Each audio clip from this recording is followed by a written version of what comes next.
Hello hello hello, आवाज आ रही है? चलो भाई, अभी आपको आज एच बॉन्ड और वंडरवाल पढ़ना है, ठीक है? और आपका बॉन्डिंग जो है फिनिश हो जाएगा।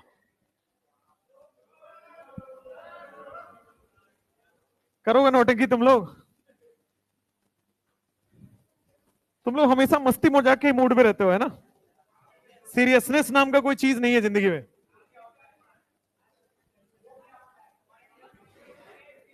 शांत। लिखो hydrogen bonding. Hydrogen bonding start करो।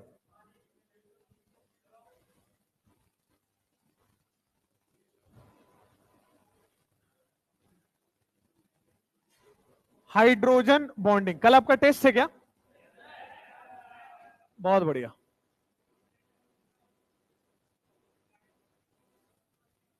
हाइड्रोजन बॉन्डिंग क्या होता है?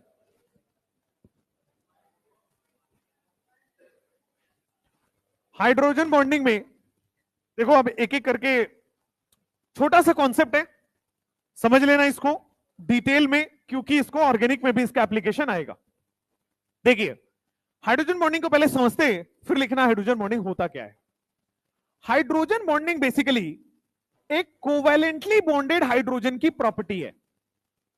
हाइड्रोजन बॉन्ड एक पहले से कोवलेंट बॉन्ड बनाया हुआ हाइड्रोजन की प्रॉपर्टी है, और वो कोवलेंट बॉन्ड मोर इलेक्ट्रोनेगेटिव से जुड़ा हुआ होना चाहिए। फिर से बोर्ड पे ध्यान से देख के समझिएगा, हाइड्रोजन बॉन्ड कौन दिखाता है? हाइड्रोजन बॉन्ड हाइड्रोजन दिखाता है, लेकिन सारे हाइड्रोजन नहीं दिखाते।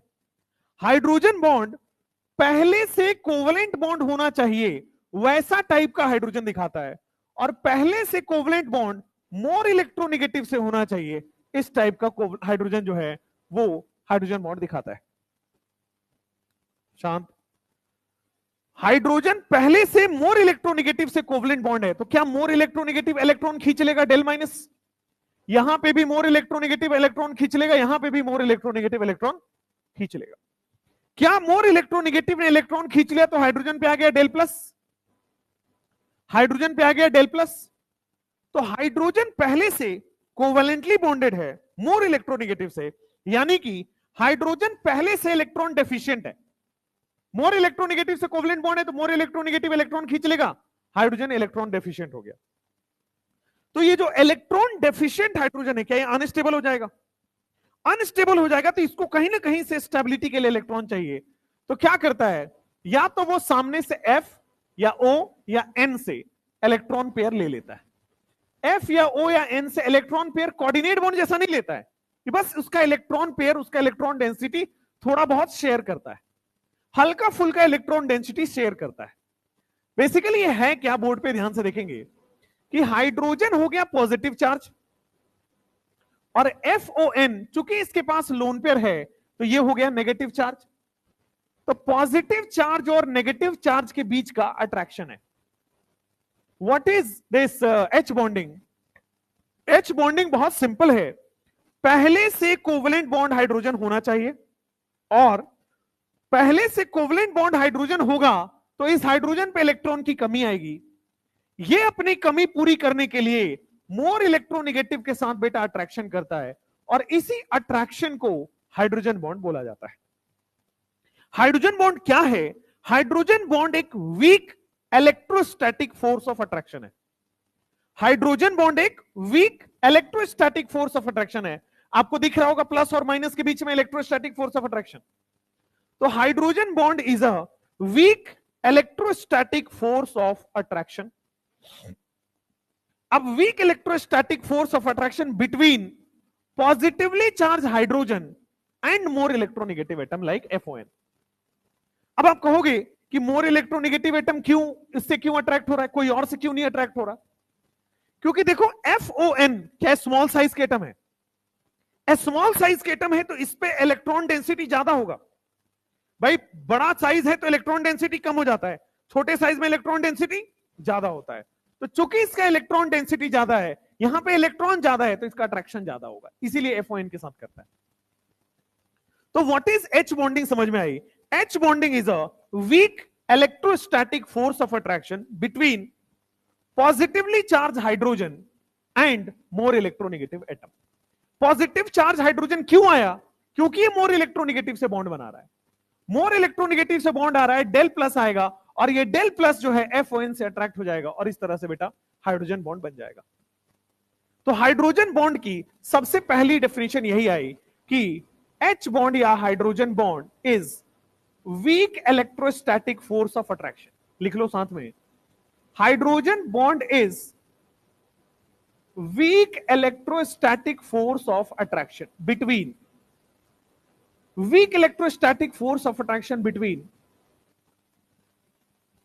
partial positive hydrogen, partial positive यानी कि डेल पॉजिटिव हाइड्रोजन की बात कर रहा है, between partial positive hydrogen and more electronegative atom like FON। तो पार्शियल पॉजिटिव हाइड्रोजन, मोर इलेक्ट्रोनेगेटिव एटम FON, इनके बीच में जो फोर्स ऑफ अट्रैक्शन होगा, इलेक्ट्रोस्टैटिक फोर्स ऑफ अट्रैक्शन होगा, इसी को बोला जाएगा हाइड्रोजन बॉन्ड। और यहां पे आप इस एग्जांपल को यहां पे लिख लीजिए, ये H बॉन्ड का एग्जांपल आप लोग नोट कर लीजिए।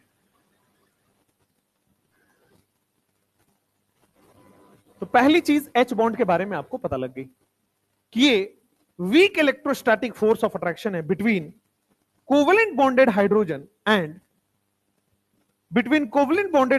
And more electronegative atom like FON।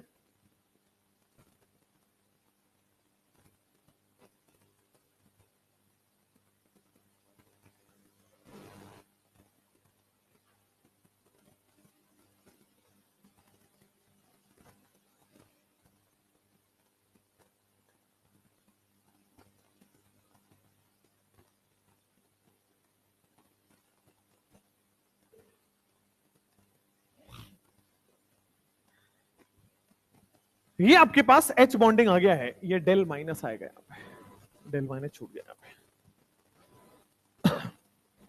तो हाइड्रोजन बॉन्ड के लिए बहुत सिंपल सी कॉन्सेप्ट आई। अब क्या होता है, हाइड्रोजन बॉन्ड का स्ट्रेंथ कैसे देखते हैं, बोर्ड पे ध्यान से देखना वापस से। मान लो मेरे पास एक कोवेलेंटली बॉन्डेड हाइड्रोजन है, लेकिन कोवेलेंट बॉन्ड भी क्या बेटा आप मोर इलेक्ट्रोनेगेटिव से ही होना पड़ेगा, क्योंकि मोर इलेक्ट्रोनेगेटिव से कोवेलेंट होगा तभी बेटा यहां पे डेल प्लस आएगा। तो मोर इलेक्ट्रोनेगेटिव से कोवेलेंटली बॉन्डेड हाइड्रोजन, चूंकि इसके पास डेल प्लस आ गया, तो अब ये सामने वाले FON से अट्रैक्ट हो रहा है, सामने वाले FON से अट्रैक्ट होगा और इसी को हम लोग क्या बोल देते हैं, या तो F या तो O या तो N, किसी से भी अट्रैक्ट हो सकता है, या तो F या O या N, किसी से भी ये अट्रैक्ट हो सकता है। अब ध्यान से देखना, कौन स्ट्रॉन्ग बॉन्ड बनाएगा, कहां पे अट्रैक्शन ज्यादा होगा। तो अट्रैक्शन होने के लिए बेटा ये चार्ज को ज्यादा होना पड़ेगा, चार्ज ज्यादा होगा तभी तो चार्ज के बीच में अट्रैक्शन ज्यादा होगा, और चार्ज ज्यादा तब होगा जब ये मोर इलेक्ट्रोनेगेटिव से जुड़ा हो, क्योंकि मोर इलेक्ट्रोनेगेटिव अगर होगा तो क्या ये ज्यादा इलेक्ट्रॉन खींच लेगा, इस पे डेल प्लस आएगा। अब ये तीन स्ट्रक्चर हैं, कहां पे डेल प्लस ज्यादा है, F में, O में, N में, F में, क्योंकि फ्लोरीन ज्यादा इलेक्ट्रॉन खींच लेगा, ज्यादा इलेक्ट्रॉन की ज्यादा डेल प्लस, नाइट्रोजन कम इलेक्ट्रॉन खींच रहा है, कम डेल प्लस।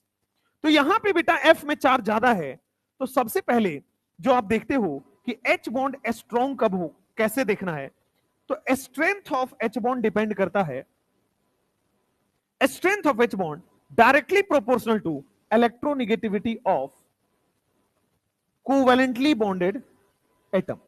जो एटम कोवेलेंट बॉन्ड बना रहा है उसके इलेक्ट्रोनेगेटिविटी के डायरेक्टली प्रोपोर्शनल, क्योंकि जितना ज्यादा कोवेलेंटली बॉन्डेड एटम होगा उतना ही बेटा इलेक्ट्रॉन खींचेगा और उतना ही डेल प्लस आ जाएगा। अब उतना ही डेल प्लस आ गया, अब ध्यान से सुनना, अगर यहां पे F या O या N किसके साथ अट्रैक्शन ज्यादा होगा, इधर F ज्यादा रहे, O ज्यादा रहे या N ज्यादा, कौन ज्यादा अट्रैक्शन शो करेगा, N, क्योंकि N अपना इलेक्ट्रॉन डेंसिटी आसानी से अट्रैक्ट करा सकता है, F तो इलेक्ट्रोनेगेटिव है, वो अपना इलेक्ट्रॉन किसी को देगा ही नहीं, तो N अपना इलेक्ट्रॉन आसानी से डोनेट करा देगा। तो strength of H bond covalently bonded atom से तो डायरेक्टली प्रोपोर्शनल है, but 1 upon electronegativity of non covalent bonded atom, जो कोवलेंट बॉन्ड नहीं बना रहा है, non covalent bonded electronegative atom. तो non covalent bonded electronegative atom के इनवर्सली प्रोपोर्शनल है, और जो कोवलेंट बॉन्ड बना रहा है वो वाले इलेक्ट्रोनेगेटिव के डायरेक्टली प्रोपोर्शनल है। तो एच बॉन्ड क्या हुआ? एच बॉन्ड हुआ electrostatic force of attraction between covalently bonded hydrogen and more electronegative atom. अब इसके स्ट्रेंथ की बात कर लेते हैं। तो ये जितना इलेक्ट्रोनेगेटिव होगा उतना ही डेल प्लस आएगा, और जितना डेल प्लस आएगा उतना ही अट्रैक्शन करेगा। तो ये मोर इलेक्ट्रोनेगेटिव होना चाहिए, साथ में ये वाला लेस इलेक्ट्रोनेगेटिव होना चाहिए, क्योंकि वो अपना इलेक्ट्रॉन डेंसिटी आसानी से शेयर कर लेगा। तो लेस इलेक्ट्रोनेगेटिव होगा तो आसानी से शेयर कर लेगा। यहां तक आप लिखो। इसमें जो स्ट्रेंथ के जो क्वेश्चंस हैं वो आते हैं आपके पास ठीक ठाक।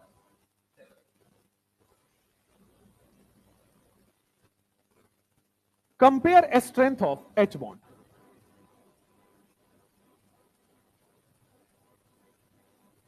Compare strength of H bond. मान लो आपके पास F H double bond F दिया गया है, F H double bond sorry attraction O दिया गया है, एफ एच और यहां पे एन दिया गया है। सिमिलरली ये क्वेश्चन नंबर 1 है। Question number 2, F H F से बॉन्डेड है, दूसरा ओ एच एफ से बॉन्डेड है, तीसरा ओ एच और यहां पे एफ से बॉन्डेड है। तो स्ट्रेंथ ऑफ एच बॉन्ड क्या कोवलेंटली बॉन्डेड के मोर इलेक्ट्रोनेगेटिव पे डिपेंड करता है? तो ये तो सेम है, इससे फर्क नहीं पड़ेगा। नॉन कोवलेंट बॉन्ड के इनवर्सली प्रोपोर्शनल, तो क्या सी का ज्यादा होगा देन बी का देन ए का? क्या यही एच बॉन्ड होगा? नेक्स्ट यहां पे आ जाओ। नॉन कोवलेंट बॉन्डेड सेम है, तो कोवलेंट बॉन्डेड के इलेक्ट्रोनेगेटिविटी के डायरेक्टली प्रोपोर्शनल हो जाएगा। तो कोवलेंट बॉन्ड के इलेक्ट्रोनेगेटिविटी के डायरेक्टली प्रोपोर्शनल हो जाएगा, तो A greater than B greater than C हो जाएगा। कोवलेंट बॉन्ड के इलेक्ट्रोनेगेटिविटी के डायरेक्टली प्रोपोर्शनल हो जाएगा, A greater than B greater than C हो जाएगा। जो कोवलेंट बॉन्ड बना रहा है उसकी इलेक्ट्रोनेगेटिविटी के डायरेक्टली प्रोपोर्शनल होता है स्ट्रेंथ, और जो कोवलेंट बॉन्ड नहीं बना रहा है उसके इलेक्ट्रोनेगेटिविटी के इनवर्सली प्रोपोर्शनल होता है। Question number 3, F H F, तीसरा sorry F O H O और एन एच एन, दोनों वेरी कर रहा है। अगर आपके पास दोनों वेरी करे तब किसको देखोगे? कोवलेंट बॉन्ड को देखोगे, नॉन कोवलेंट बॉन्ड को देखोगे? सबसे पहले बेटा priority number 1 is given to covalent bond, और नहीं अगर ये सेम है तब जाते हैं नॉन कोवलेंट बॉन्डेड पे। तो लिख लीजिए इसके ब्रैकेट में कि सबसे पहले प्रायोरिटी 1 में इसको कंपेयर करते हैं, और फिर जब इससे सॉल्व नहीं होगा तो बेटा प्रायोरिटी 2 में हम लोग नीचे वाले को सॉल्व करते हैं, क्योंकि पहले इस पे प्लस चार्ज आना जरूरी है। अगर प्लस चार्ज ज्यादा होगा तभी तो अट्रैक्शन ज्यादा करेगा। तो इस हिसाब से कोवलेंट बॉन्डेड का इलेक्ट्रोनेगेटिविटी के डायरेक्टली प्रोपोर्शनल हो जाएगा, A greater than B greater than C आ जाएगा। बोलो क्लियर है? सिंपल। अगर दोनों ही वेरी कर जाएं तो कोवलेंट बॉन्डेड को देखना होता है। ये आ जाएगा आपके पास स्ट्रेंथ।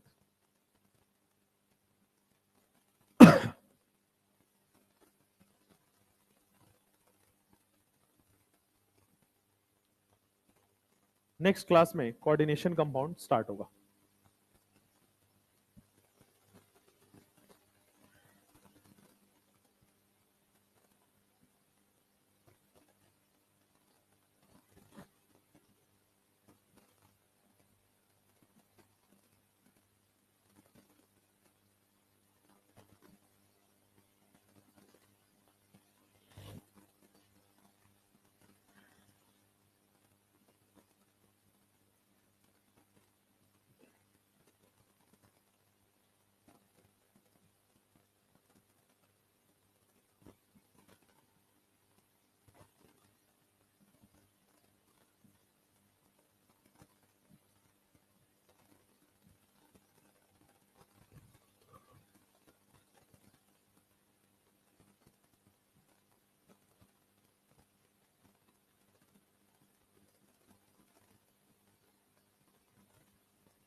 हो गया यहां तक? हो गया ना? अब हाइड्रोजन बॉन्डिंग में आपके पास इसकी बॉन्ड एनर्जी की चर्चा कर लेते हैं। हाइड्रोजन बॉन्ड में बॉन्ड एनर्जी की चर्चा कर लेते हैं। तो bond energy,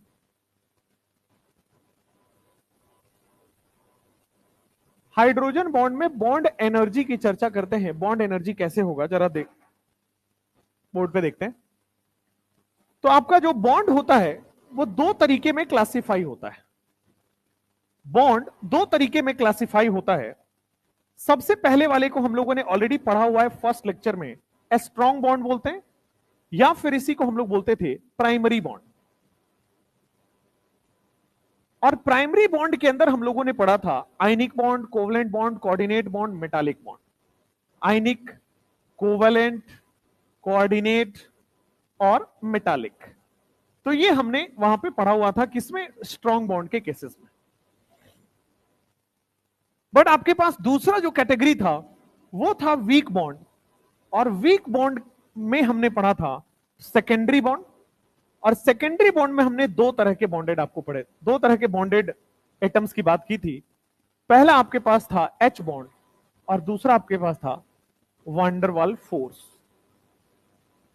van der Waals force of attraction. तो जो एच बॉन्ड होता है और वंडरवाल फोर्स ऑफ अट्रैक्शन होता है उसके बारे में हम आज चर्चा कर रहे हैं। स्ट्रॉन्ग बॉन्ड की जो बॉन्ड एनर्जी होती है ना वो कितना होता है? 200 से 400 किलो जूल पर मोल। मोटा मोटा होता है 200 से 400 किलो जूल पर मोल। और ये होता है 2 से 40 किलो जूल पर मोल। ठीक है।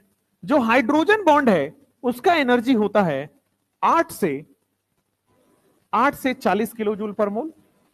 और जो वंडरवाल फोर्स ऑफ अट्रैक्शन होता है इसका एनर्जी होता है 2 से 8 किलो जूल पर मोल। 2 से 8 किलो जूल पर मोल। आपके दिमाग में यह भी आ रहा होगा less than 2 kilo joule per मोल को क्या बोलेंगे? मिनिमम 2 किलो जूल पर मोल एनर्जी चाहिए बॉन्ड तोड़ने के लिए, ऐसा उससे कम में तो बॉन्ड टूटेगा ही नहीं। तो आपके पास आ जाएगा, कई लोग यहां 40, कई लोग 42, मोटे मोटे याद रखना है, पूरा आपको एग्जैक्ट फिगर इससे याद नहीं रखना होता है। तो हाइड्रोजन बॉन्ड है 8 से 40 किलो जूल पर मोल और वंडरवाल फोर्स ऑफ अट्रैक्शन आपके पास 2 से 8 किलो जूल पर मोल। ये जो हाइड्रोजन बॉन्ड है अब इसकी एनर्जी बहुत कम है, क्योंकि कोवलेंट बॉन्ड की एनर्जी आप देखोगे, कोऑर्डिनेट बॉन्ड की एनर्जी देखोगे बेटा 200 से 400 हो जाता है। हाइड्रोजन बॉन्ड उसके सामने बहुत ही कमजोर बॉन्ड है, इसीलिए इसको लिखा वीक फोर्स ऑफ अट्रैक्शन। अब यहां पे नोट करके लिखेंगे कि हाइड्रोजन बॉन्ड वैसे तो वीक होता है, बट एक हाइड्रोजन बॉन्ड ऐसा है जो कोवलेंट बॉन्ड जितना बराबर का एनर्जी लगता है उसमें तोड़ने में। वैसे हाइड्रोजन बॉन्ड बहुत ही वीक होता है, उसको तोड़ने में केवल 8 से 40 किलो जूल पर मोल दे दो, 10 दे दो, 20 दे दो, 40 से नीचे 8 से ऊपर दे दो। लेकिन एक ऐसा भी कोवलेंट बॉन्ड है, एक ऐसा भी हाइड्रोजन बॉन्ड है जिसको तोड़ने में कोवलेंट बॉन्ड जितनी एनर्जी देनी पड़ती है। उसका नाम है कौन सा? एक ऐसा भी है जो कोवलेंट बॉन्ड जितनी एनर्जी लेता है, डायमंड।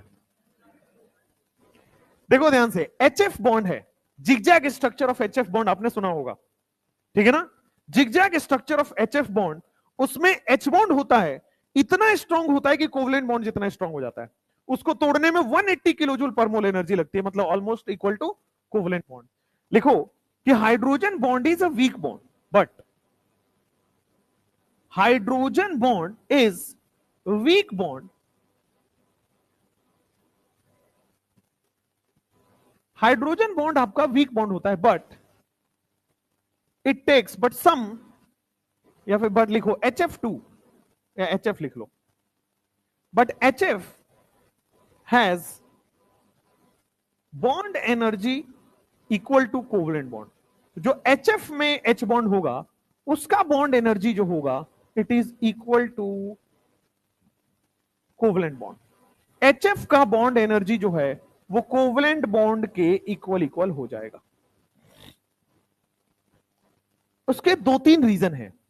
एक तो अभी अभी आपने देखा कि F जो है वो स्ट्रॉन्ग H बॉन्ड बनाता है।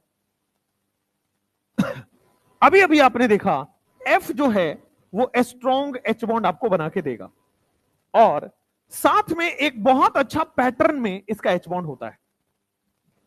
एक बहुत अच्छा पैटर्न होता है इसके एच बॉन्ड के लिए, जिगजैग पैटर्न बोलते हैं इसको हम लोग।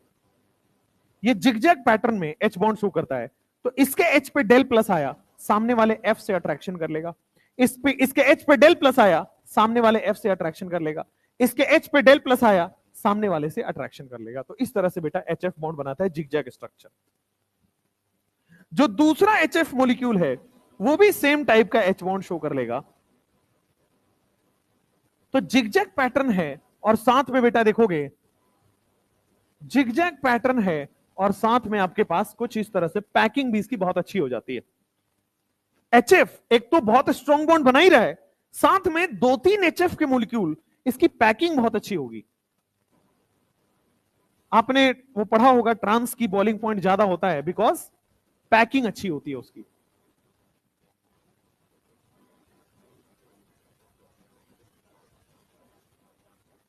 तो आपके पास पैकिंग बहुत अच्छी होती है, और एचएफ बॉन्ड वैसे तो स्ट्रांग होता ही है। तो ये एचएफ जो है जिगजैग स्ट्रक्चर बनाता है, और पैकिंग एफिशिएंसी भी अच्छी होती है, और स्ट्रॉन्ग एच बॉन्ड भी बनाता है। इस वजह से इसकी बॉन्ड एनर्जी जो है बढ़ के कोवलेंट बॉन्ड जितनी हो जाती है। और लिख लो HF has bond energy 180 kilojoule per mole. लगभग कोवलेंट बॉन्ड जैसा ये टूटने लगता है। ये जो एच बॉन्ड हो रहा है, क्या आपको नजर आ रहा है कि इट इज, क्या ये डाइपोल जैसा नजर आ रहा है? यहां पे डेल माइनस डेल प्लस, कल ही पढ़ा था हमने, दो चार्ज डाइपोल। क्या ये भी एक डेल प्लस और डेल माइनस, ये भी डाइपोल है? क्या सिमिलरली ये भी डेल प्लस और डेल माइनस, ये भी डाइपोल है? तो हाइड्रोजन बॉन्ड क्या है? बेसिकली दो डाइपोल के बीच में अट्रैक्शन ही तो हो रहा है। हाइड्रोजन बॉन्ड दो डाइपोल के बीच में अट्रैक्शन ही तो हो रहा है। तो hydrogen bond is dipole dipole attraction. Hydrogen bond आपका डाइपोल डाइपोल अट्रैक्शन है, कि दो डाइपोल, ये भी एक डाइपोल है, plus minus plus minus plus minus plus minus, सारे डाइपोल के बीच में अट्रैक्शन है। तो H bond is basically dipole dipole attraction. जो हाइड्रोजन बॉन्ड आपका होता है वो is dipole dipole attraction.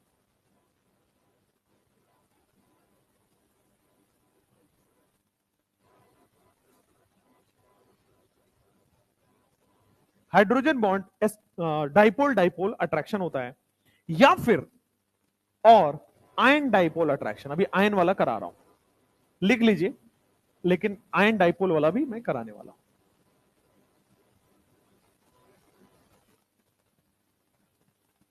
Hydrogen bond is weak bond, लेकिन एचएफ जो है वो बहुत स्ट्रांग हो जाता है।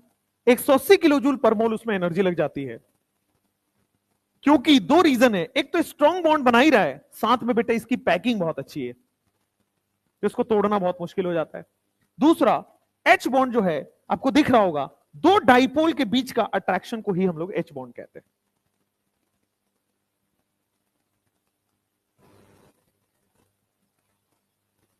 अब एक क्वेश्चन लिखेंगे, क्वेश्चन जेई मेंस का है, बट उसमें आप ही के सिलेबस का है, तो पूछा जा सकता है। पहले यहां तक लिख लो।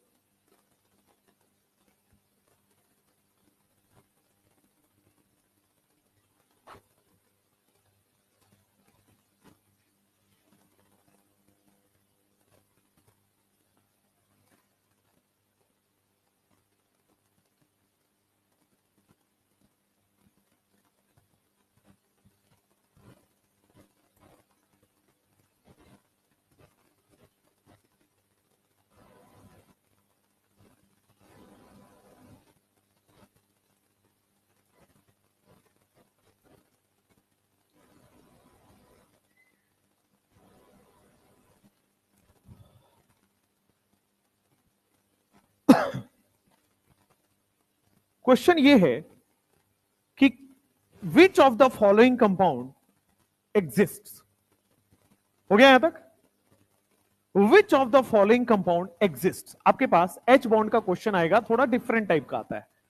Which of the following compound exist, कौन सा कंपाउंड आपका एग्जिस्ट करेगा और कौन सा कंपाउंड आपका एग्जिस्ट नहीं करेगा, वही बात करना है। Which of the following compound exist. तो देखो यहां पे पहला कंपाउंड आपके पास आएगा KHF2, दूसरा दिया गया है KHCl2, तीसरा दिया गया है KHBr2 और चौथा दिया गया आपके पास KHI2। इन चारों में से आपको बताना है कौन H बॉन्ड शो कर रहा है और कौन H बॉन्ड शो नहीं कर रहा है, ये बताना है। या फिर बताइए कौन से कंपाउंड एग्जिस्ट कर रहा है।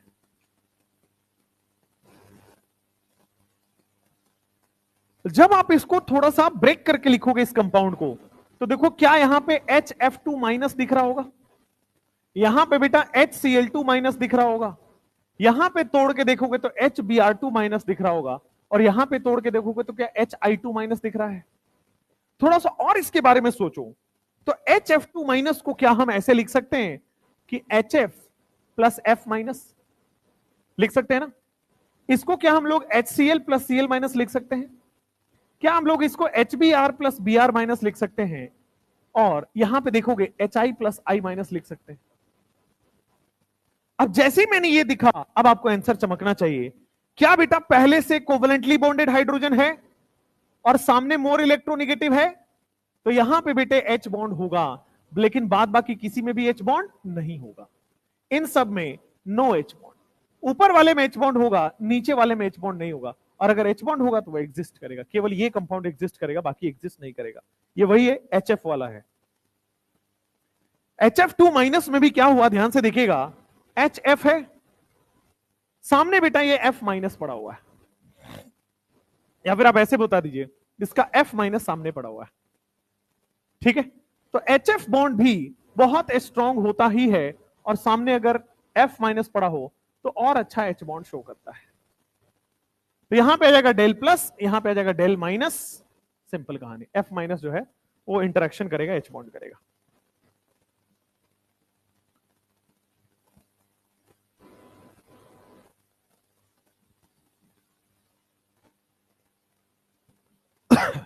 बाकी में अगर मान लो यहां पे Cl माइनस और HCl किया जाए तो ऑब्वियसली यहां पे H बॉन्ड नहीं होगा, इसको हम लोग H बॉन्ड नहीं कहेंगे। क्लोरीन कभी भी H बॉन्ड शो नहीं करता है, FON ही H बॉन्ड शो करेंगे। यहां पे H बॉन्ड हो जाएगा, यहां पे H बॉन्ड नहीं होगा। Br माइनस HBr के साथ ये H बॉन्ड शो नहीं करेगा, I माइनस HI के साथ H बॉन्ड शो नहीं करेगा। तो A फिर B फिर C फिर D में A में H बॉन्ड होगा, बाकी में H बॉन्ड नहीं होगा। H बॉन्ड होने के लिए केवल FON का ही रिक्वायरमेंट है, अदर चीजों का रिक्वायरमेंट नहीं है। जल्दी से लिख लो, नेक्स्ट क्वेश्चन लिखो। In which of the following compound H bond exists?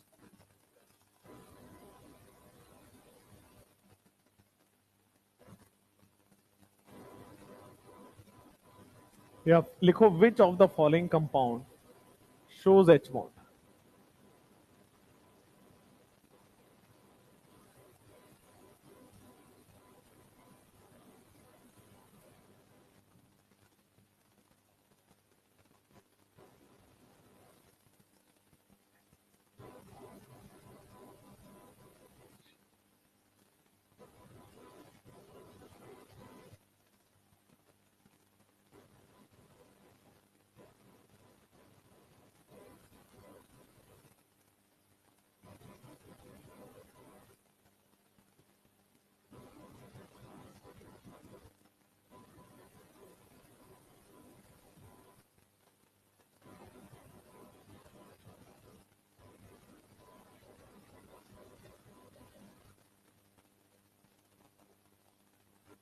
Which of the following compound shows H bond?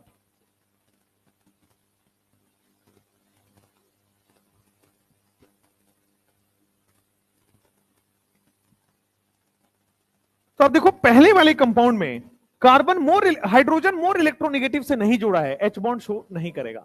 यहां पे हाइड्रोजन मोर इलेक्ट्रोनेगेटिव से जुड़ा है, H बॉन्ड शो कर जाएगा। H3BO3 को आप इसको ऐसे लिखा करो, BOH होल थ्राइस।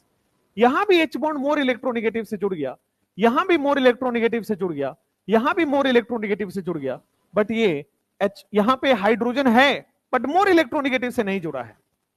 यहां पे हाइड्रोजन है बट मोर इलेक्ट्रोनिगेटिव से नहीं जुड़ा है, हाइड्रोजन है बट मोर इलेक्ट्रोनिगेटिव से नहीं जुड़ा है, यहां पे हाइड्रोजन मोर इलेक्ट्रोनिगेटिव से जुड़ गया और बेटा वो H बॉन्ड शो करेगा। तो which of the following compound shows H bond, आपके स्क्रीन पे आ गया। सबसे पहले H बॉन्ड होने के लिए क्या होना चाहिए, covalently bonded hydrogen more electronegative से कोवेलेंट बॉन्ड होना चाहिए। तो मोर इलेक्ट्रोनिगेटिव से कोवेलेंट बॉन्ड जहां जहां है वहां H बॉन्ड होगा, बाकी जगह पे नहीं होगा।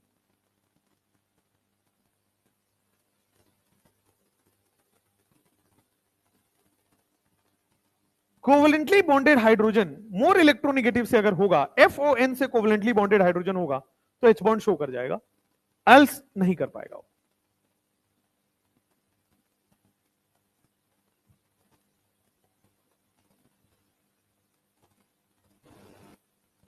फिर लिखो show H bond in water and ammonia. H bond आपको वाटर में और अमोनिया में शो करना है, कैसे H बॉन्ड वहां हो रहा होगा।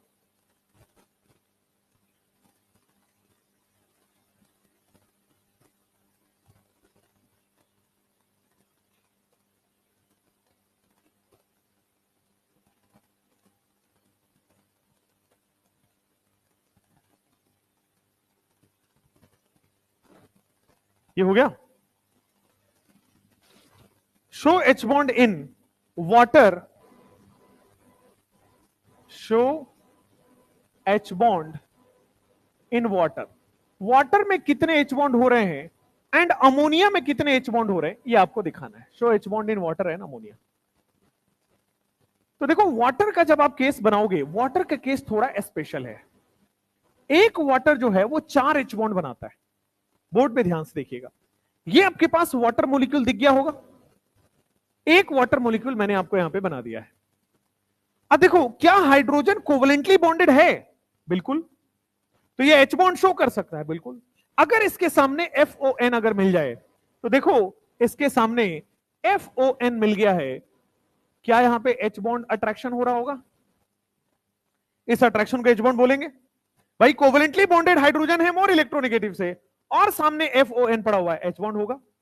Next, similarly covalently bonded hydrogen है मोर इलेक्ट्रोनेगेटिव से और आपके सामने देखोगे तो more electronegative containing lone pair दिया गया है, क्या यहां पे H बॉन्ड होगा,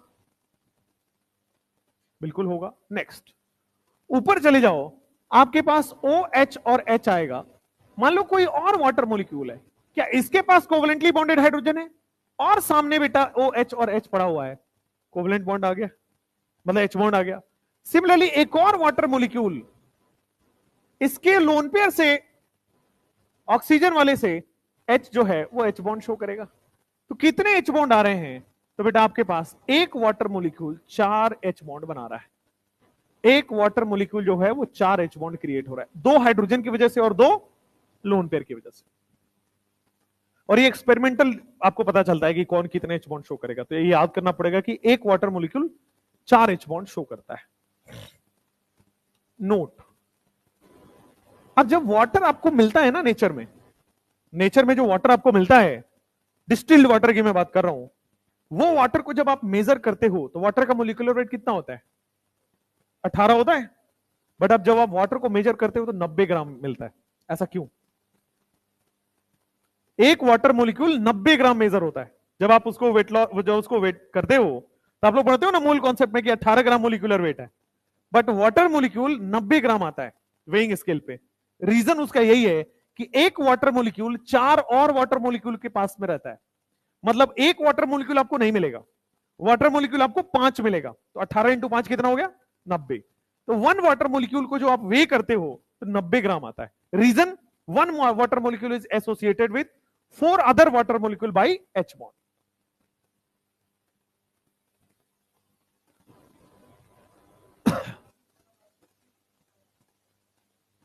हाँ, मैं एक वाटर मोलिक्यूल की बात करूं, इस बीच वाले के अराउंड तो 4 ही होगा, ये भले फिर और 4 से जुड़ जाएगा, ये फिर अदर 4 से जुड़ जाएगा, तो वो डायमंड जैसा 3D कोवेलेंट नेटवर्क बन जाएगा, छोड़ दीजिए उसको। The molecular weight of water is considered to be 90 grams. Water molecule आपको 90 ग्राम का मिलता है because one water molecule is associated with, जो एक वाटर मोलिक्यूल है it is associated with 4 other water molecule. One water molecule is associated with 4 other water molecule.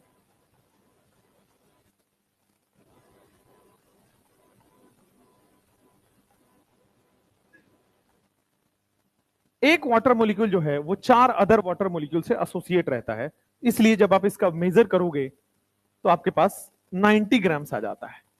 Next, ammonia का molecule लिख, H bond, so H bond in ammonia, H bond in ammonia. जैसे water एक water molecule 4 H bond बना रहा है, वैसे ही जो ammonia है ना, एक अमोनिया मॉलिक्यूल 2 एच बॉन्ड बनाता है। और कौन कौन कितने एच बॉन्ड बना रहा है ये आपके पास एक्सपेरिमेंटली ही पता चलता है। तो जैसे अमोनिया में आप देखोगे NH, H और H आ गया और एक लोन पेयर होता है। तो एक अमोनिया मॉलिक्यूल जो है वो 2 एच बॉन्ड बना रहा होता है किसी भी एक हाइड्रोजन से, किसी भी एक हाइड्रोजन से वो अपना एच बॉन्ड शो कर लेता है। तो NH3 जो है किसी भी एक एच बॉन्ड से अपना एच बॉन्ड शो कर लेता है, ये एच बॉन्ड से अपना ये शो कर लेगा। सिमिलरली एक और अमोनिया मॉलिक्यूल इससे घिरा होता है,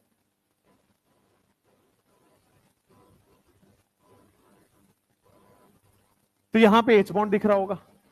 हाइड्रोजन अगर FON के साथ घिरा हुआ है इसको हम लोग एच बॉन्ड कहते हैं। और एक अमोनिया मॉलिक्यूल 2 एच बॉन्ड से घिरा होता है, मतलब 2 मॉलिक्यूल से एच बॉन्ड बना रहा होता है। तो जब आप अमोनिया को मेजर करते हो तो 51 ग्राम आता है, ना कि 17 ग्राम, क्योंकि एक मॉलिक्यूल अमोनिया नहीं मिलेगा, 3 मॉलिक्यूल मिलता है नेचर में।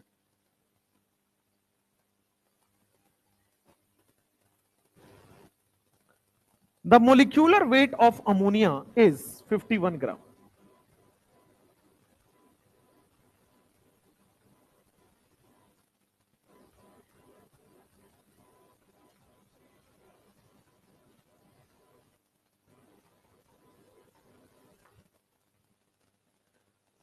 अच्छा, आपसे बोला गया है कार्बोक्सिलिक एसिड जो है ना, carboxylic acid exist in dimer form. Why? Carboxylic acid dimer बना के रहता है, what is the reason? Dimer मतलब 2 मॉलिक्यूल होना चाहिए, तो carboxylic acid exist in dimer, why? एक बार बोर्ड पे देखो, कार्बोक्सिलिक एसिड में बनाने जा रहा हूं CH3 C double bond O और OH। यहां पे मैंने कार्बोक्सिलिक एसिड ऐसा बना दिया। मैंने दूसरा मोल कार्बोक्सिलिक एसिड ले लेता हूं और दूसरा मोल कार्बोक्सिलिक एसिड में CH3 है, इसमें डबल बॉन्ड O को मैंने नीचे बना दिया है और यहां पे OH को आगे बना दिया। देखो हाइड्रोजन कोवलेंटली बॉन्डेड है, तो क्या कोवलेंटली बॉन्डेड हाइड्रोजन सामने से FON मिल गया?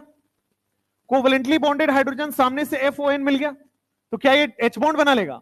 ड्यू टू H बॉन्ड बेटा ये डाइमर बना के रहता है। एक मॉलिक्यूल से ज्यादा स्टेबल 2 मॉलिक्यूल है। H बॉन्ड बनाने से क्या कार्बोक्सिलिक एसिड के अंदर चिलेट बन गया, और चिलेट बनने से क्या स्टेबिलिटी बढ़ती है? तो डाइमर में क्यों एग्जिस्ट करता है?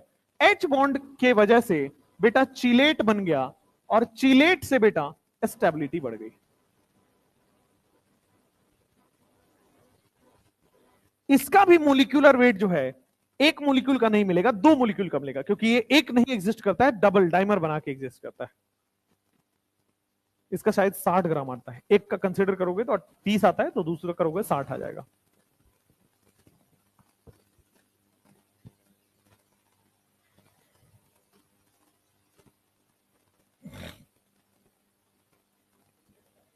एक 120 आ जाएगा। हाँ हाँ, इट इज टोटली एक्सपेरिमेंटल। कौन कितने एच बॉन्ड बनाएगा टोटली एक्सपेरिमेंटल, हम बता ही नहीं सकते। वो इस पे डिपेंड करता ही नहीं कि सारे हाइड्रोजन एच बॉन्ड शो करेगा, सारे लोन पेयर, इस पे डिपेंड ही नहीं करता। याद ही रखना पड़ेगा कि ये 4 शो करता है, ये 2 शो करता है,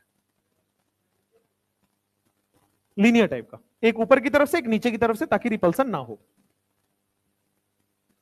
इसीलिए एक lone pair H bond show करता है ऊपर की तरफ से, एक एच शो करता है नीचे की तरफ से।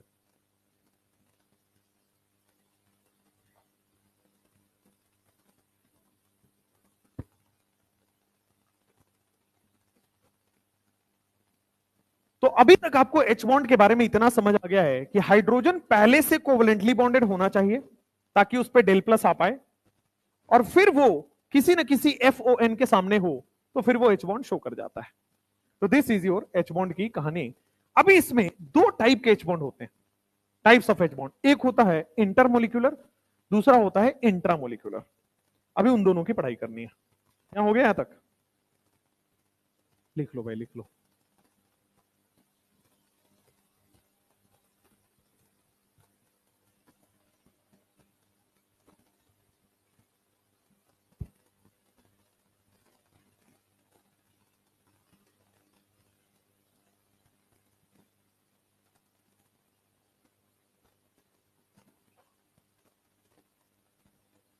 हो गया? Types of H bond, heading डालोगे टाइप्स ऑफ एच बॉन्ड। इसमें दो तरह के एच बॉन्ड आते हैं। टाइप्स ऑफ एच बॉन्ड दो तरह के आते हैं आपके पास। एक हो जाता है इंटरमोलिक्यूलर एच बॉन्ड और दूसरा होता है intramolecular H bond. Intermolecular H bond और दूसरा वाला आपके पास intramolecular H bond. Intermolecular H bond कैसा होता है और इंट्रामोलिक्यूलर कैसा होता है, दोनों को भी स्टडी करना है। देखो, इंटरमोलिक्यूलर का मतलब हो गया दो अलग अलग मोलिक्यूल के बीच में एच बॉन्ड हो रहा हो, दैट इज इंटरमोलिक्यूलर। और अगर एक ही मोलिक्यूल के बीच में एच बॉन्ड हो रहा है, that is intramolecular. H bond in same compound intra, और H bond in different compound that is inter. यहां पे intermolecular is H bond in different compound.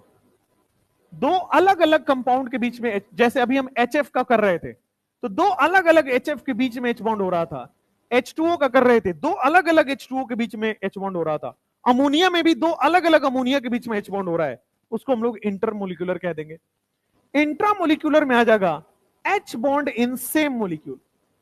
एक ही मोलिक्यूल के अंदर या एक ही कंपाउंड के अंदर अगर एच बॉन्ड देखने को मिले तो उसको हम लोग कह देते हैं इंट्रामोलिक्यूलर। तो इंटरमोलिक्यूलर और इंट्रामोलिक्यूलर के एग्जांपल्स हम लोग साइड में देखते हैं। इधर हम लोग करने वाले हैं इंटरमोलिक्यूलर, और उस साइड हम देख रहे हैं इंट्रामोलिक्यूलर।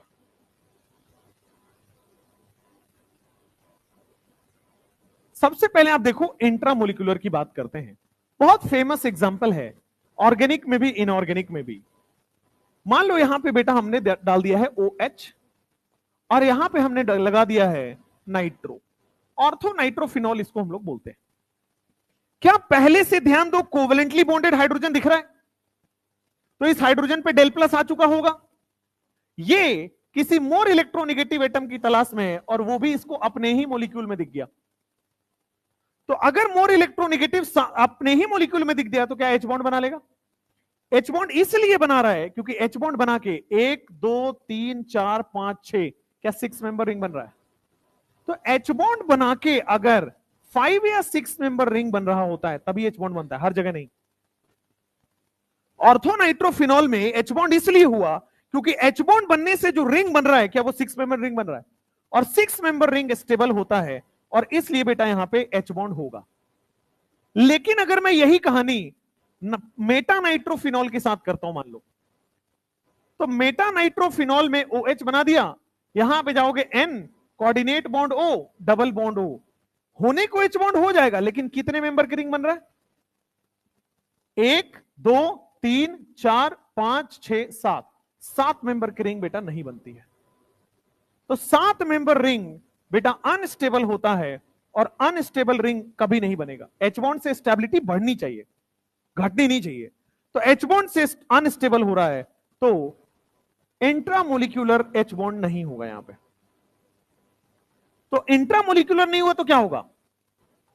इंटर हो जाएगा भाई। Intramolecular H bond is not possible, क्यों? क्योंकि 7 मेंबर रिंग बन रहा है। इंट्रामोलिक्यूलर एच बॉन्ड इज तभी पॉसिबल जब वो 5 या 6 मेंबर की रिंग बनाए।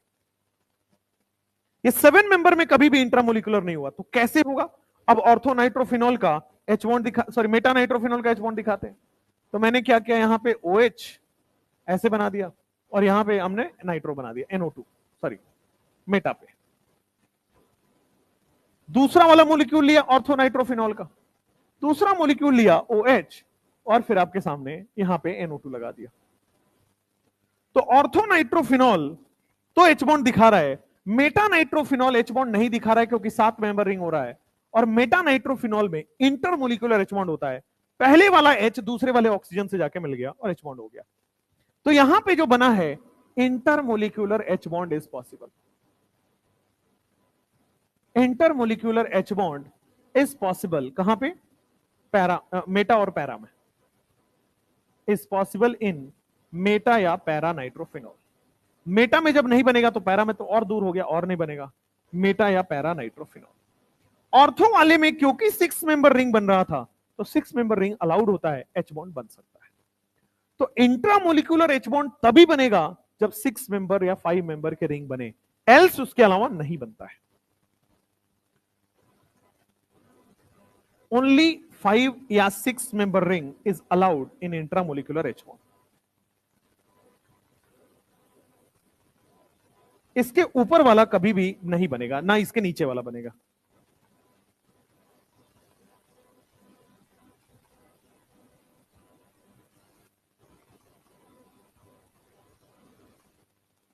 Only 5 या 6 member ring is allowed in intramolecular H1.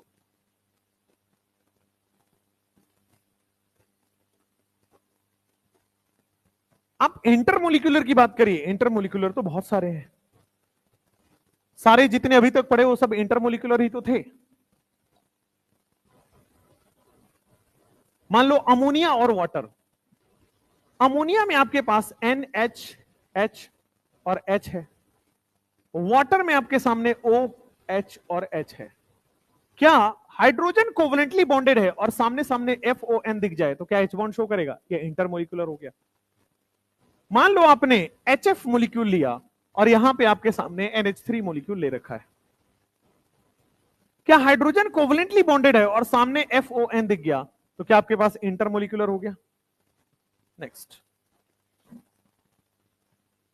यहां पे आपके सामने OH और H हो गया, यहां पे आपके सामने F और H है, तो क्या यहां भी देखोगे हाइड्रोजन कोवलेंटली बॉन्डेड है, सामने FON पड़ा हुआ है, तो ये इंटरमोलिकुलर H बॉन्ड शो करेगा।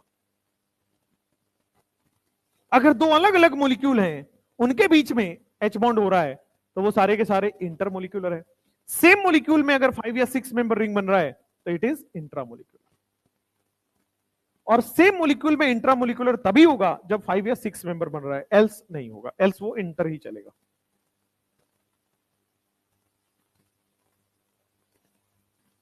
अब यहां से एक बहुत फेमस क्वेश्चन है कि ऑर्थोनाइट्रोफिनॉल का बॉइलिंग पॉइंट कम होता है एज कंपेयर टू मेटा या पैरा, रीजन? हाइड्रोजन बॉन्डिंग से हुआ क्या ऐसा जो बॉइलिंग पॉइंट कम हो गया? बॉइलिंग पॉइंट आपको पता है कि मोलिक्यूलर वेट के डायरेक्टली प्रोपोर्शनल होता है। तो ऑर्थोनाइट्रोफिनॉल में तो एक ही मोलिक्यूल है, लेकिन मेटा या पैरा में क्या दो मोलिक्यूल में एच बॉन्ड है, तो एक मोलिक्यूल का मोलिक्यूलर वेट ज्यादा है या दो या तीन का? दो वाले का, दो वाले का। तो मेटा या पैरा में दो मोलिक्यूल है, उसका मोलिक्यूलर वेट बढ़ गया, उसका बॉइलिंग पॉइंट बढ़ गया। ऑर्थो वाले में एक ही मोलिक्यूल है, उसका बॉइलिंग पॉइंट कम हो जाएगा क्योंकि मोलिक्यूलर वेट कम है। इसको लिखते हैं अभी, ortho explain why, explain why, पहले यहां तक लिख लो फटाफट से, फिर और क्वेश्चंस एक दो और हैं वो भी कर लेते हैं। क्या हो गया?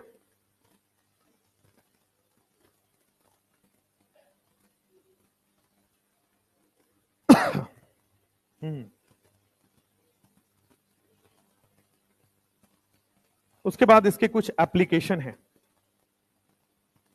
Ice floats on water why, ये सब टाइप के क्वेश्चंस। एनसीईआरटी में दो एप्लीकेशन दिया गया है कि पानी के ऊपर आइस तैरता है एच बॉन्ड की वजह से, और जो आइसक्रीम आप खाते हो तो आइसक्रीम स्टिक जो होता है वो चिपक जाता है, आइसक्रीम में होल्ड कर लेता है ना, मेटल की वो क्यों नहीं डालता? क्योंकि एच बॉन्ड हो रहा होता है वहां पे। खैर दो ही एप्लीकेशन है, पढ़ लेंगे दोनों को। पहले लिखो explain why H bond, explain why boiling point of orthonitrophenol is less than Meta and para nitrophenol.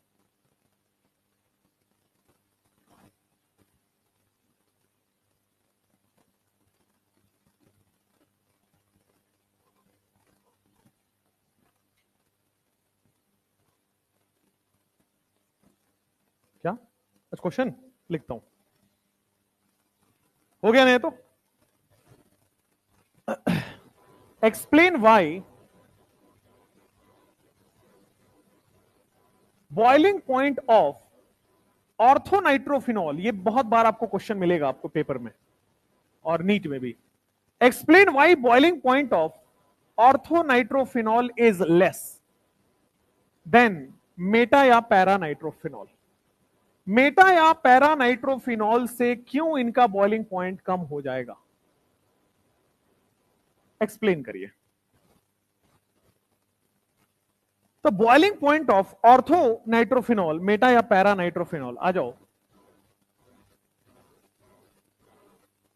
यहां पे लग जाएगा OH और यहां पे लग जाएगा N, coordinate bond O, double bond O। Ortho nitrophenol एक मोलिक्यूल में H बॉन्ड हो जाएगा, वन मोलिक्यूल। बट अगर आप मेटा या पैरा नाइट्रोफिनॉल लेते हो तो वहां पे जो है वो दो मोलिक्यूल के बीच में H बॉन्ड हो रहा होता है, और दो मोलिक्यूल हुआ तो उसका मोलिकुलर मास बढ़ गया, और मोलिकुलर मास बढ़ गया तो बॉइलिंग पॉइंट बढ़ जाएगा, क्योंकि बॉइलिंग पॉइंट मोलिकुलर वेट पे डिपेंड करता है। ऑर्थो नाइट्रोफिनॉल में दो मोलिक्यूल और पैरा नाइट्रोफिनॉल में भी दो मोलिक्यूल।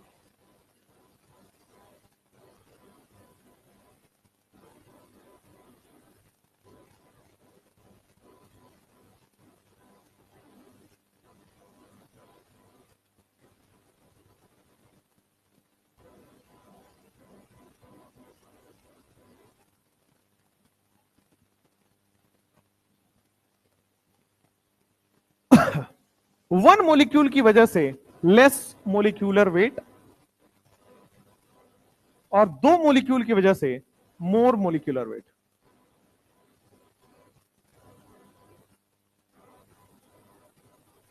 और हमें पता है boiling point is directly proportional to molecular weight. तो अगर मुझे बॉइलिंग पॉइंट का ऑर्डर पूछा जाए तो मेटा एंड पैरा का ज्यादा होगा, meta nitrophenol slash para nitrophenol.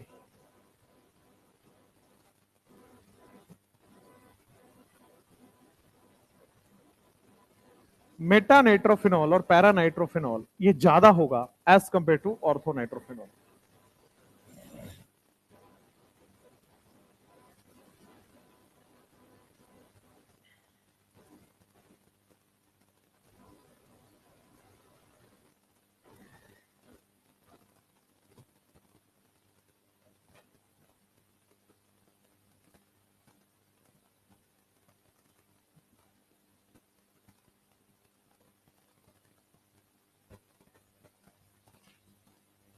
कुछ मेल्टिंग पॉइंट भी हैं, वो भी कर लेते हैं।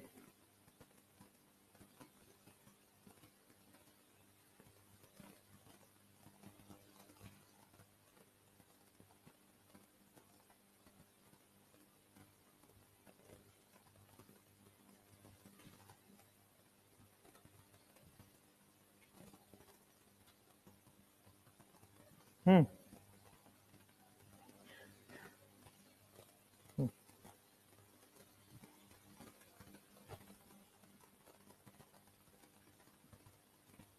इसलिए सेम होगा क्योंकि मोलिकुलर वेट सेम है।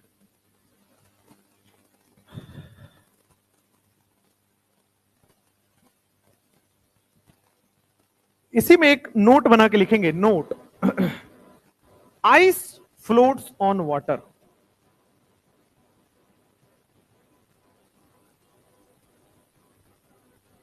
आपके पास एक पूछा गया था 2015 या 14 में कुछ ऐसे ही टाइप है, उसमें पूछा गया था कि cyclohexane floats on water because, cyclohexane floats on water because, पहला ऑप्शन था because it is boat form, दूसरा ऑप्शन था साइक्लोहेक्सेन बोट फॉर्म बनाता है ना, उस वजह से फ्लोट करता होगा, दूसरा it is insoluble in water and therefore it floats on water, तीसरा density is less than water therefore it floats on water, और चौथा था both B and C।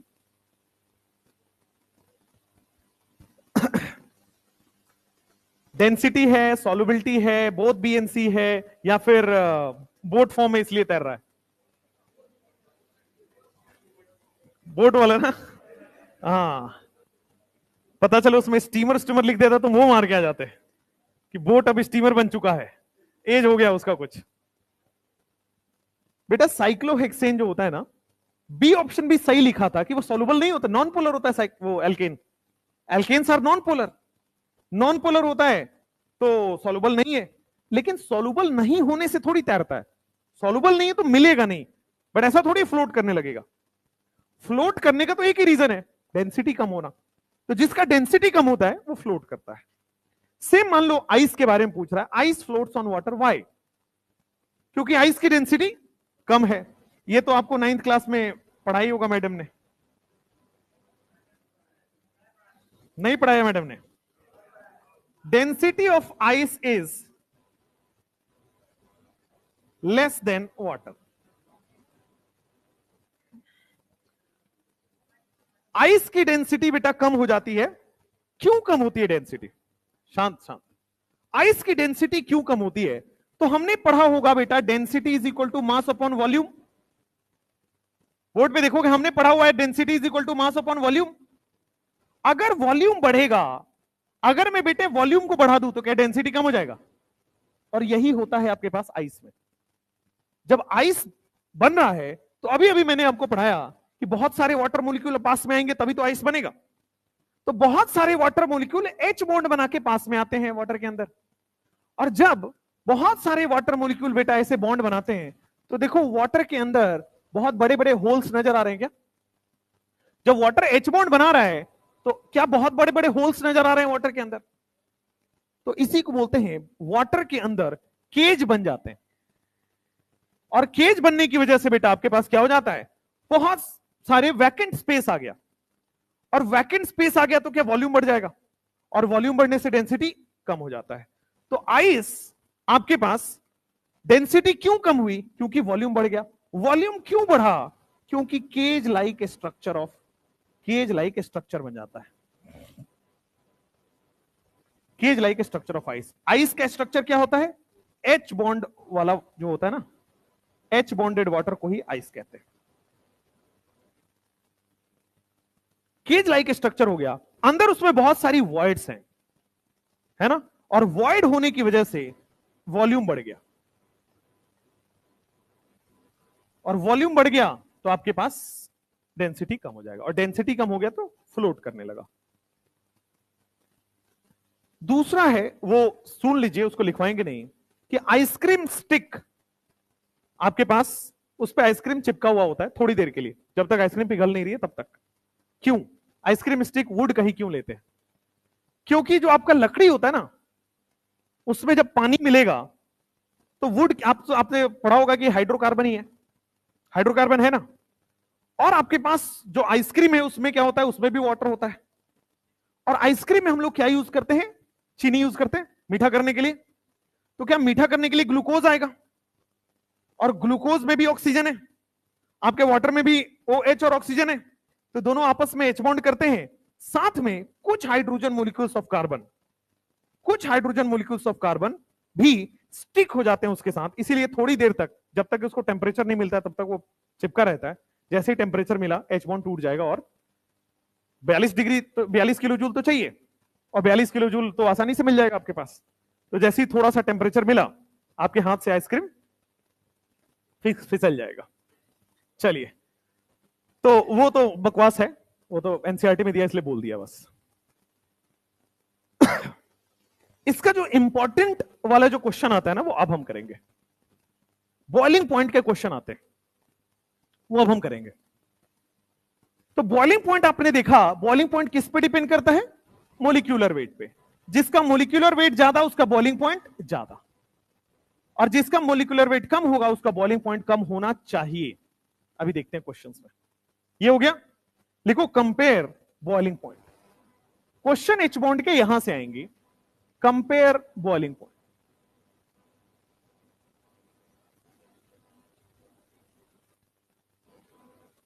H2O, sorry, CH4, SiH4, GeH4, SnH4, NH3, PH3, ASH3, SbH3। तीसरा H2O, H2S, H2SE, H2TE। चौथा HF, HCl, HBr, HI, H2O। चलो ये वाला कर लो पहले, 5 क्वेश्चन, 4 क्वेश्चन करो फिर और करते हैं।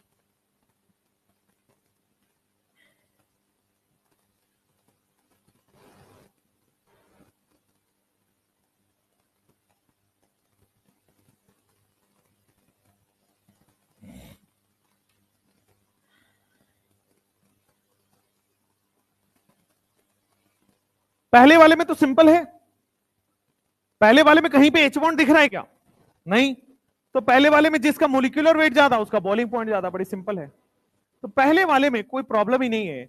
जैसे जैसे मोलिकुलर वेट बढ़ेगा, नीचे जाने पे मोलिकुलर वेट बढ़ता है, और मोलिकुलर वेट बढ़ेगा तो आपके पास क्या बॉइलिंग पॉइंट बढ़ जाएगा? सिंपल, ये बढ़ गया। क्या? मोलिकुलर वेट बढ़ा, बॉइलिंग पॉइंट बढ़ गया। क्वेश्चन नंबर 4 में बॉइलिंग पॉइंट देखो, HCl का सबसे कम होगा, फिर HBr का होगा, फिर HI का होगा, और सबसे ज्यादा बेटा H2O का होगा। रीजन बताओ? H बॉन्ड, H2O नहीं, सॉरी, HF। अब इसमें 2 चीजें आएंगी, बॉइलिंग पॉइंट और मेल्टिंग पॉइंट दोनों आएगा। अभी बॉइलिंग पॉइंट समझा रहे हैं।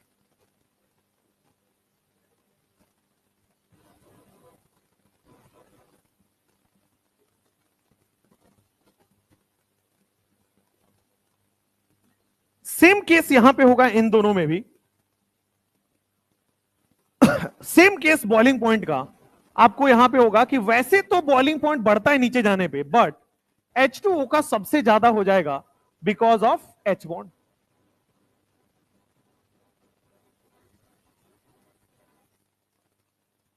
सिमिलरली बॉइलिंग पॉइंट का नीचे जाने पे बॉइलिंग पॉइंट बढ़ेगा, बट NH3 का सबसे ज्यादा हो जाएगा बिकॉज ऑफ H बॉन्ड। यहां तक पहले लिख लीजिए अच्छे से, और फिर लिख के काट लीजिए उसको एक बार, क्योंकि आपको यही लगता है H बॉन्ड होगा सबसे ज्यादा बॉइलिंग पॉइंट हो जाएगा। एनसीईआरटी में बेटा इसका एक टेबल दिया हुआ है, ठीक है, और टेबल में वैल्यूज दी गई है, और वैल्यूज में बेटा आपको ये याद करने वाले टॉपिक हो गए, ठीक है। तो आपको याद ही करना होगा। अब बता देता हूं इसका सही ऑर्डर क्या होगा। जनरली यही लगता है कि H बॉन्ड होगा, हाईएस्ट हो जाना चाहिए। तो बॉइलिंग पॉइंट और मेल्टिंग पॉइंट दोनों का ऑर्डर मैं अब लिखवाता हूं आपको।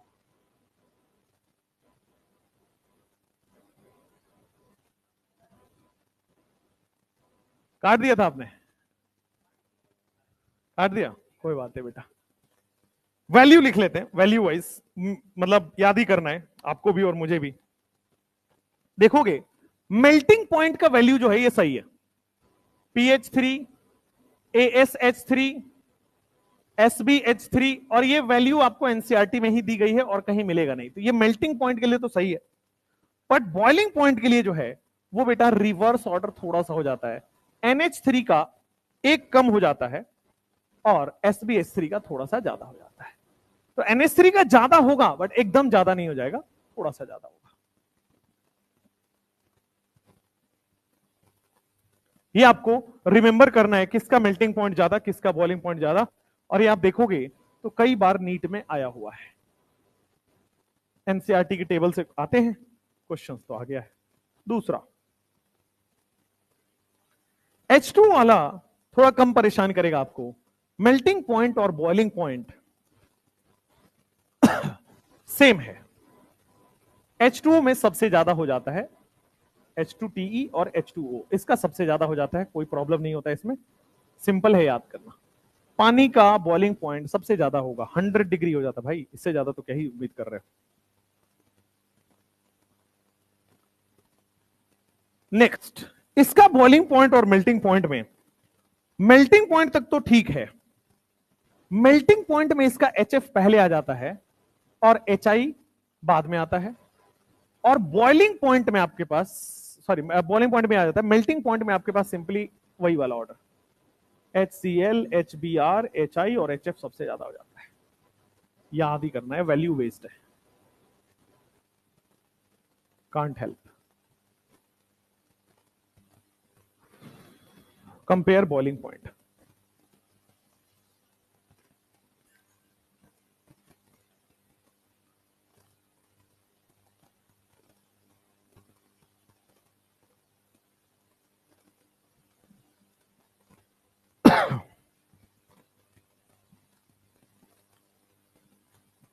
ये एप्लीकेशन हो गया, और एक क्वेश्चन है,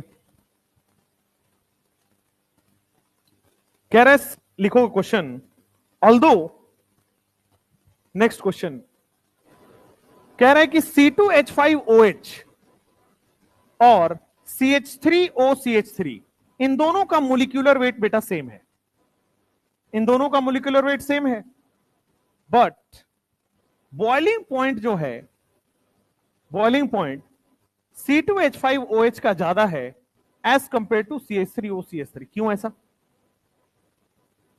क्योंकि इसमें जो है H बॉन्ड हो रहा है, इस वजह से इसका बॉइलिंग पॉइंट बढ़ जाएगा, और उसमें H बॉन्ड नहीं हो रहा है, बॉइलिंग पॉइंट उसका सेम रह जाएगा। मोलिक्यूलर वेट सेम होने के बाद भी बॉइलिंग पॉइंट ज्यादा है बिकॉज ऑफ H बॉन्ड।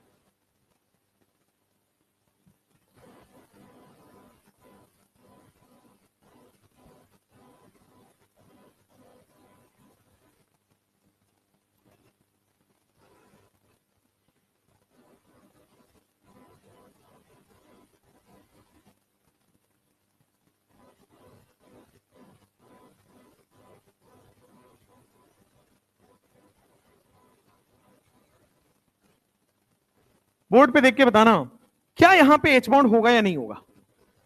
अगर 5 या 6 मेंबर बनेगा तो होगा, चेक कर लेते हैं, 1 2 3 4 5 6 H बॉन्ड होगा।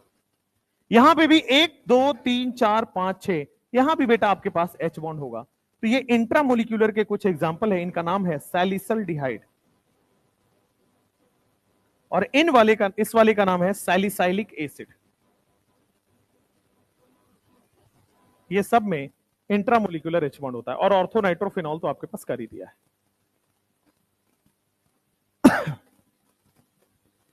अगर आपके पास, क्या यहां पे इंट्रामोलिकुलर H बॉन्ड होगा या नहीं होगा, आपको देख के, स्ट्रक्चर देख के आपको बताना है। OH और यहां पे C double bond O NH2 होगा नहीं होगा भाई, 6 मेंबर की रिंग बन रही है, यहां भी H ऑर्थो वो होगा इंट्रामोलिकुलर। तो ये हो गए जो तीनों आपके पास लिखे गए हैं, these are examples of intramolecular H bond.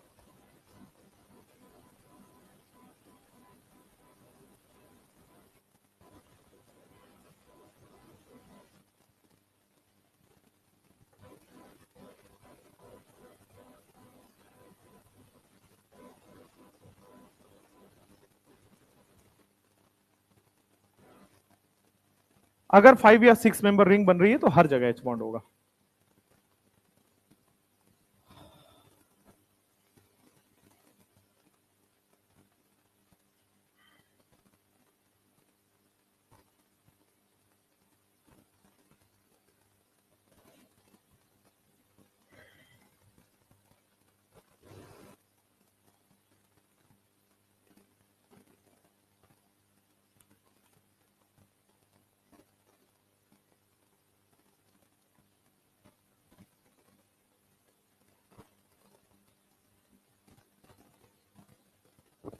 अब हेडिंग डालोगे van der Waals force of attraction.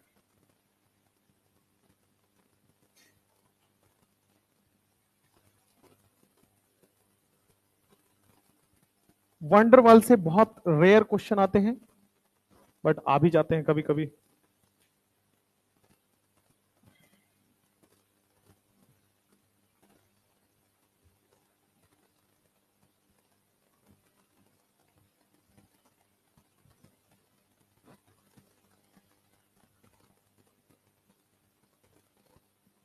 ACP sir class में हूं मैं। अरे आपके जैसे ऑनलाइन थोड़ी पढ़ाते हैं, ऑफलाइन पढ़ाते हैं। कर नहीं अरे भाई मैं करता हूँ, 15 मिनट में करता हूँ, है ना। ओके।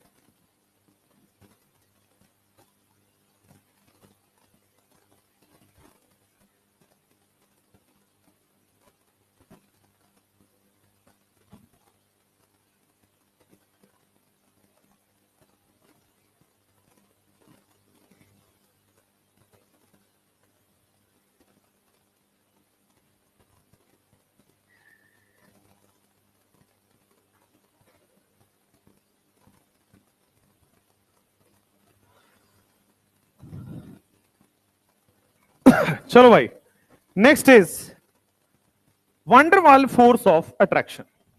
सिंपल सा टॉपिक है, आसान सा टॉपिक है। वंडरवाल फोर्स ऑफ अट्रैक्शन में क्या हो गया? टाइम हो गया बेटा। आओगे मेरे हिसाब से, जाओगे सॉरी, आओगे अपने हिसाब से, जाओगे मेरे हिसाब से।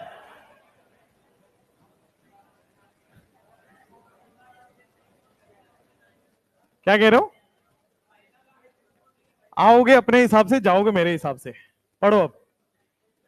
वंडरवाल फोर्स ऑफ अट्रैक्शन में देखो, अभी तक जो भी आपने बॉन्ड पढ़े पूरे केमिकल बॉन्डिंग के अंदर, वो सब एटम के अंदर बॉन्ड पढ़ रहे थे, या फिर एक एटम और एक मॉलिक्यूल के बीच में पढ़ रहे थे। अभी तक हमने कोई ऐसा बॉन्ड नहीं पढ़ा जो दो मॉलिक्यूल के बीच का बॉन्ड हो, दो डिफरेंट मॉलिक्यूल के बीच का जो बॉन्ड हो। जैसे मान लो एक N2 मॉलिक्यूल है, दूसरा N2 मॉलिक्यूल है, इनके बीच का क्या बॉन्ड है? तो एक तो हमने अभी अभी पढ़ा थोड़ा सा, हाइड्रोजन बॉन्डिंग, जो वाटर और वाटर के अंदर था, बट वो strong force as compare to van der Waals है। मान लो दो नॉन पोलर मॉलिक्यूल है, उसमें कहीं भी चार्ज वार्ज नहीं है। एक मान लो Cl2 ले लो, नॉन पोलर, दूसरा Cl2 ले लो, नॉन पोलर। तो दो नॉन पोलर मॉलिक्यूल के बीच में जो फोर्स ऑफ अट्रैक्शन काम करता है उसको वंडरवाल कहते हैं। अभी तक जो भी हमने पढ़ा है उस सब में चार्ज वार्ज था, या तो एटम था, या तो मॉलिक्यूल था, या तो चार्ज था। अभी तक कोई भी ऐसा फोर्स डिस्कस नहीं किया कि दो नॉन पोलर मॉलिक्यूल हो और उनके बीच में कोई फोर्स ऑफ अट्रैक्शन लग रहा हो। तो वंडरवाल फोर्स ऑफ अट्रैक्शन होता है बेटा, ये इतना वीक बॉन्ड होता है ना, इसको हम बॉन्ड भी नहीं बोल रहे। कभी आपने नहीं सुना होगा वंडरवाल बॉन्ड। ये इतना वीक होता है कि इसको फोर्स ऑफ अट्रैक्शन बोल दिया जाता है बस। ठीक है, तो it is a weak bond. और ये वीक बॉन्ड कहां लगता है? Weak bond between two non polar molecule. Atom के अंदर नहीं लगता है, एटम और मॉलिक्यूल के अंदर नहीं लगता है। दो नॉन पोलर मॉलिक्यूल के बीच में जो फोर्स ऑफ अट्रैक्शन है, जो बॉन्ड है, इसी को कहते हैं is van der Waals force of attraction. Is van der Waals force of attraction.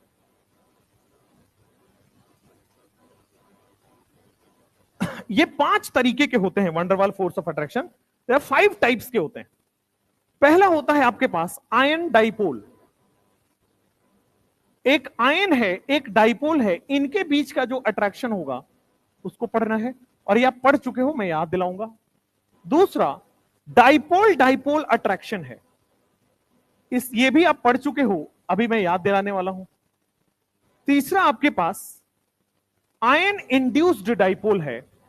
ये क्या होता है अभी आपके लिए नया है, पढ़ोगे।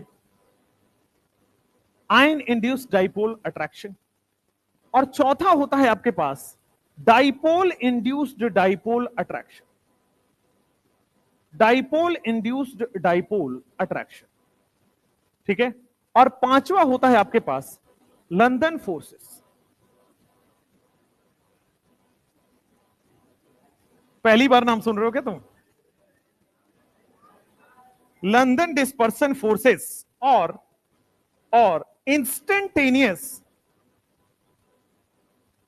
और इंस्टेंटेनियस डाइपोल इंड्यूस्ड डाइपोल इसको बोला जाता है।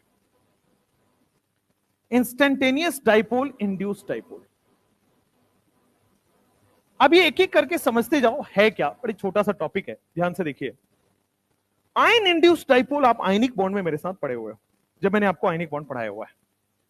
आयन इंड्यूस्ड डाइपोल क्या होता है? देखो, ये एक अट्रैक्शन है किसके बीच में?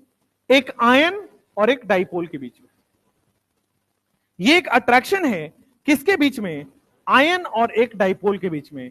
तो attraction between ion and a dipole, attraction between ion and a dipole, इसको बोल देते हैं हम आयन इंड्यूस्ड डाइपोल। जरा आयन डाइपोल, जैसे आपने पढ़ा था, मैंने बोला था कि आपको NaCl को जब आप पानी में डालोगे तो Na+ अलग हो जाता है, Cl- आपका अलग हो जाता है, और इसको चारों तरफ से वाटर का डाइपोल घेर लेता है। वाटर तो डाइपोल ही है ना, H+OH-।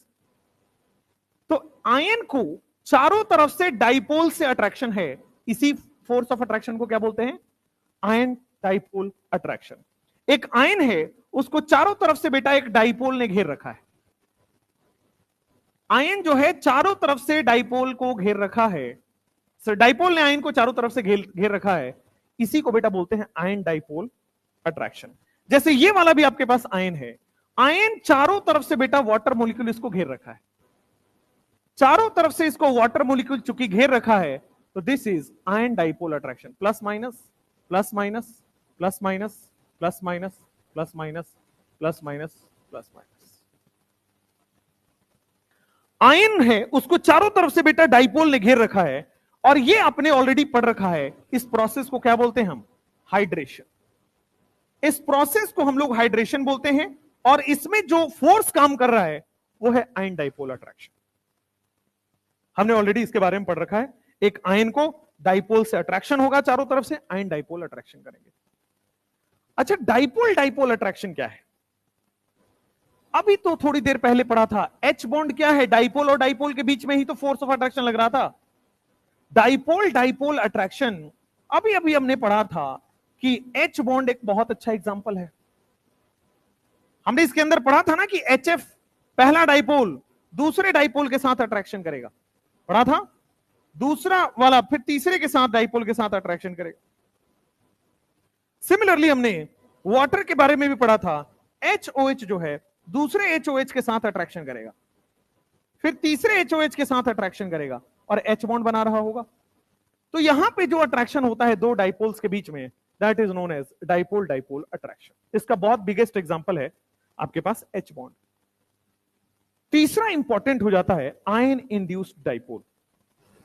Third one is important. जब भी बेटा इंड्यूस टर्म आया है, इंड्यूस का मतलब बना देना, आयन इंड्यूस्ड डाइपोल मतलब पहले से डाइपोल नहीं था, इस आयन ने बना दिया। फिर से ध्यान दीजिएगा, आयन इंड्यूस्ड डाइपोल का मतलब पहले से डाइपोल नहीं था, इंड्यूस हुआ है, बनाया गया है। किसने बनाया है? डाइपोल में। ध्यान से देखिएगा आयन इंड्यूस्ड डाइपोल के बारे में, कि आयन होगा और पहले से डाइपोल नहीं होगा, आयन डाइपोल जेनरेट करेगा, आयन डाइपोल बनाएगा। जैसे मान लो मेरे पास Na+ है, एक आयन है, और एक नॉन पोलर मॉलिक्यूल ले लो Br2। भाई Br और Br एक नॉन पोलर मॉलिक्यूल है, उसमें कोई चार्ज नहीं है।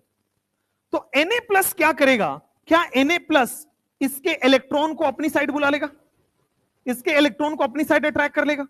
जब सारे इलेक्ट्रॉन इधर चले गए तो क्या बेटे प्लस प्लस यहां पे आ जाएंगे, सारे प्लस प्लस यहां पे चले जाएंगे। तो देखो पहले से ये नॉन पोलर था, बट आयन की वजह से क्या ये डाइपोल की तरह बन गया? पहले से ये नॉन पोलर था, बट क्या आयन ने डाइपोल क्रिएट कर दिया है? इंड्यूस्ड डाइपोल का मतलब यही है कि आयन ने नॉन पोलर में डाइपोल इंड्यूस कर दिया। सिमिलरली यहां पढ़ोगे, एक डाइपोल ने नॉन पोलर में इंड्यूस कर देगा। तो यहां पे ये आयन है और ये नॉन पोलर है, बट आयन की वजह से क्या ये डाइपोल इंड्यूस हो गया इसमें, और इस तरह के अट्रैक्शन को हम लोग क्या बोलते हैं? Ion induced dipole. चौथा होता है आपके पास डाइपोल इंड्यूस्ड डाइपोल। मतलब डाइपोल पहले से पड़ा होगा, बट डाइपोल ने नॉन पोलर में डाइपोल इंड्यूस कर दिया। जैसे मान लो आपके पास बेटे एक HOH है, वाटर मॉलिक्यूल पड़ा हुआ है, तो क्या यहां पे डेल माइनस है और यहां पे डेल प्लस है। एक नॉन पोलर मोलिक्यूल सामने पड़ा हुआ है, तो नॉन पोलर मोलिक्यूल में जैसे मान लो Br2 ही ले लो, तो क्या इसका माइनस चार्ज इसके प्लस को अपनी तरफ अटैक कर लेगा, और सारे प्लस इधर आ गए तो क्या सारे माइनस इधर चले जाएंगे। तो एक डाइपोल पहले से था, बट इस डाइपोल ने क्या एक डाइपोल इंड्यूस कर दिया नॉन पोलर में। ये डाइपोल पहले से था, बट इस डाइपोल ने इस नॉन पोलर में डाइपोल इंड्यूस कर दिया। क्या इसको डाइपोल इंड्यूस डाइपोल कहते हैं। पांचवा लास्ट जो है वो है आपके पास लंदन फोर्सेस। क्या है इसके बारे में ध्यान से देखना बोर्ड पे। इस बार क्या है आपके पास, दोनों ही नॉन पोलर है, Br2 इस बार दोनों ही आपके पास नॉन पोलर है।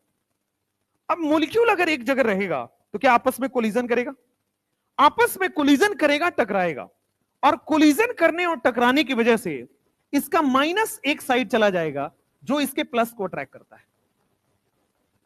कोलिजन करने की वजह से मॉलिक्यूल्स में चार्जेस दो साइड में बट जाते हैं, और यहां पे जो चार्जेस डेवलप हुए हैं इसको क्या बोला जाता है। पहले से दोनों नॉन पोलर थे, बट कोलिजन की वजह से इंस्टेंटेनियस डाइपोल क्रिएट हो गया।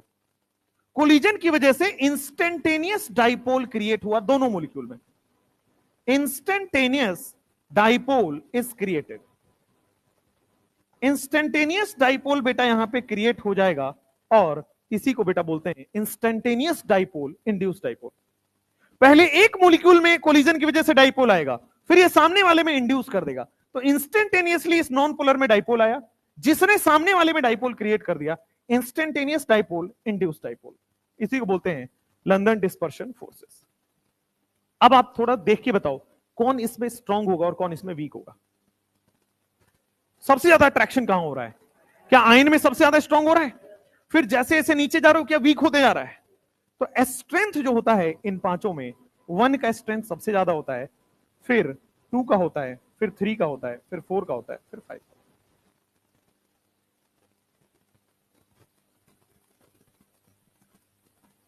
आयन डाइपोल में आपके पास हाइड्रेशन है, डाइपोल डाइपोल में आपके पास H बॉन्ड है, बाकी आपके पास एग्जांपल्स हैं। ठीक है, आपके पास क्वेश्चन किस तरह से आते हैं इसमें, तो सिंपली आपके पास या तो आपके पास सिंपल दे देगा H बॉन्ड क्या है, तो डाइपोल डाइपोल अट्रैक्शन है।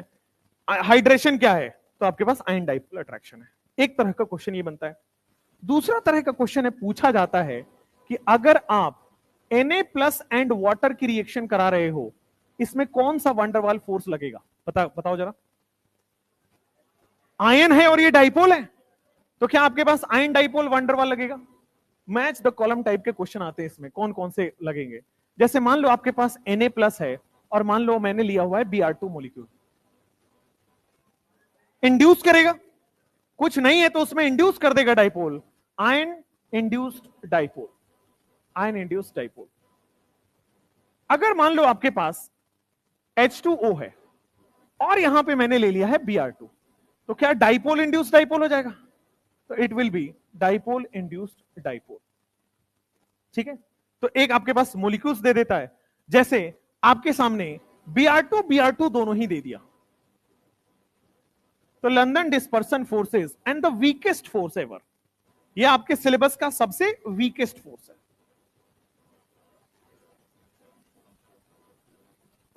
यहां पे आ गया, जैसे आपके पास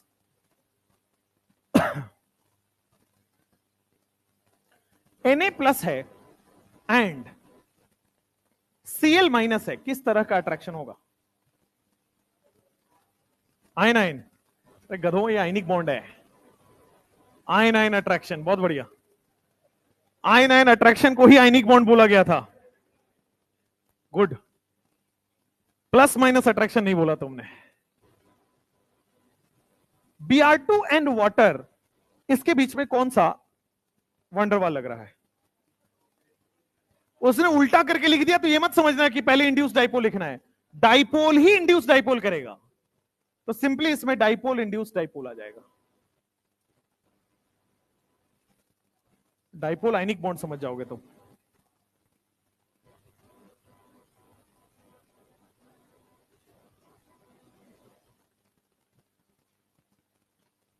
है ना, इस तरह के क्वेश्चंस आपके पास आते हैं, इसमें बहुत ज्यादा क्वेश्चंस आपके पास बनते नहीं है। ठीक है, that's the end of chemical bonding. That's the end of chemical bonding. अगले क्लास में मिलते हैं कोऑर्डिनेशन के साथ।